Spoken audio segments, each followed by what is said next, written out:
Valonda Calloway and Alex Butler. Hey, everybody. Hey, happy Monday. Which direction are we going in? We're just trying to make you a little dizzy, just give you a little rock and roll. The rock and roll marathon was yesterday. That's right, it was.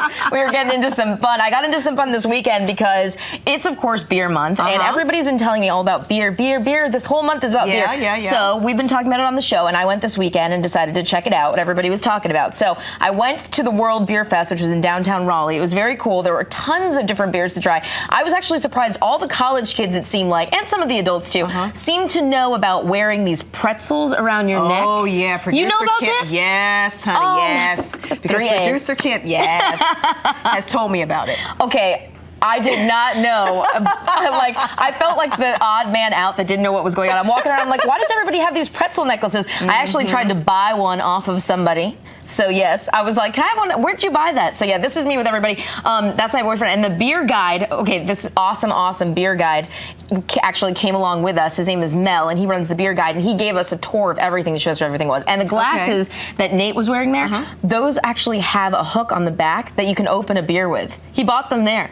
Yeah, they're called Brucey's, so I had to give that guy a shout out. It was pretty cool. Brucey's, and they're sunglasses with a beer thing on the back. So did you taste anything you liked? Because I know you're not a huge beer drinker. I'm not a huge beer drinker, but I tried something that was like a honey lavender, and it was pretty bomb. And then I tried something by a company, oh gosh, please don't hate me if I said it wrong, but I think it's called White Street, and it was pretty phenomenal. It was like, is it White Street? Thank you, Drew.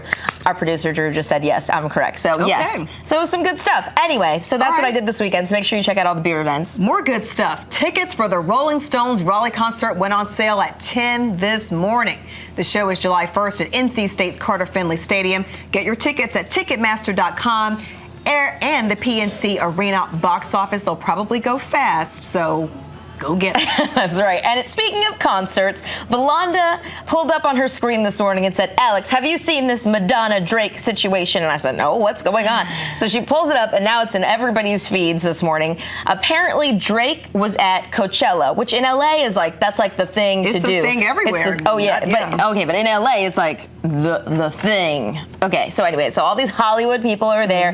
Everybody's there. Drake is on stage, and then Madonna comes out, and she tilts his head and plants one, and he seems like he's okay. And at first he's like, okay. And then he's like, I've had enough, Madge. Okay. Party's over. And look at his face. He looks disgusted. Oh, he puts his head down. His mouth.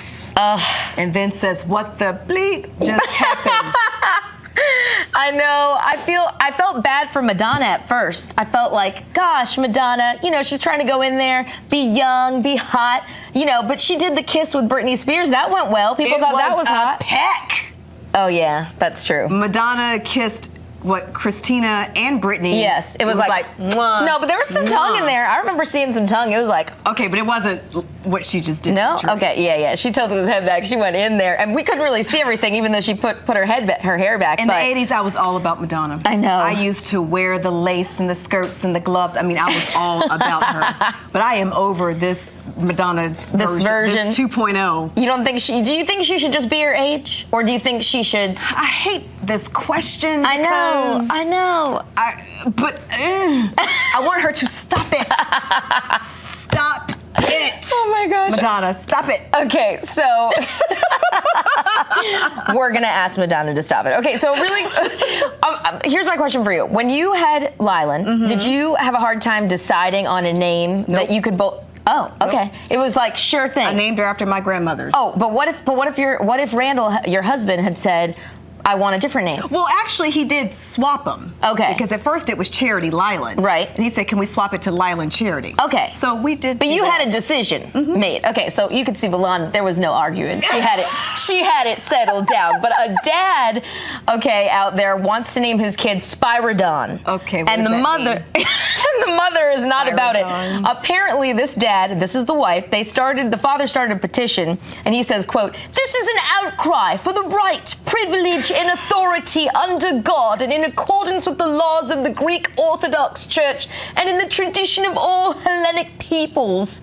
It felt like that was how he wanted to say it. Yes. Throughout the world to name his firstborn son Spyridon after the petition. What does Spyridon mean? Apparently, it's his father's name. Okay. Spyridon Christos Soukeras. And I probably am not even doing their accent right, but... It sounds good. Thank you. Okay. But the mother is not about it. She just wants to name him Michael. So he started a giant petition.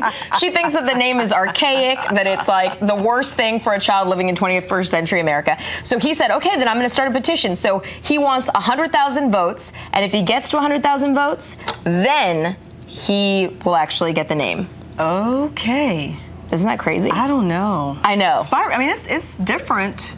Nobody will confuse him with, somebody else. That's Michael's. right. Spyridon. So if you want to vote, ipetitions.com, search Spyridon. Okay. Yes. Okay. We have a full-size official Wilson basketball to raise money for the Duke-Durham Neighborhood Partnership. Yes, there are only 5,000 basketballs that will ever be produced, and they sent one here. And this is sort of like the sample version of what you can get. Basically, it salutes Duke's 5th national basketball title in school history. I love your Vanna Whiteness. Thank you. The scores of all Duke games this season will be included in chronological order on it, and it will, of course, have the win against Wisconsin, and it will read National Champions and contains the official Final Four and Duke logos. So each basketball is priced at $99, comes with a numbered certificate of authenticity. So if you want one, here's what you got to do. You're going to call this number, 1-800-345-2868, or you can visit nicosports.com. But it all goes to a good cause, so that's the part I love the best. So yeah, if the other side of TV doesn't work out, she could always do that. Okay, coming up later in the show.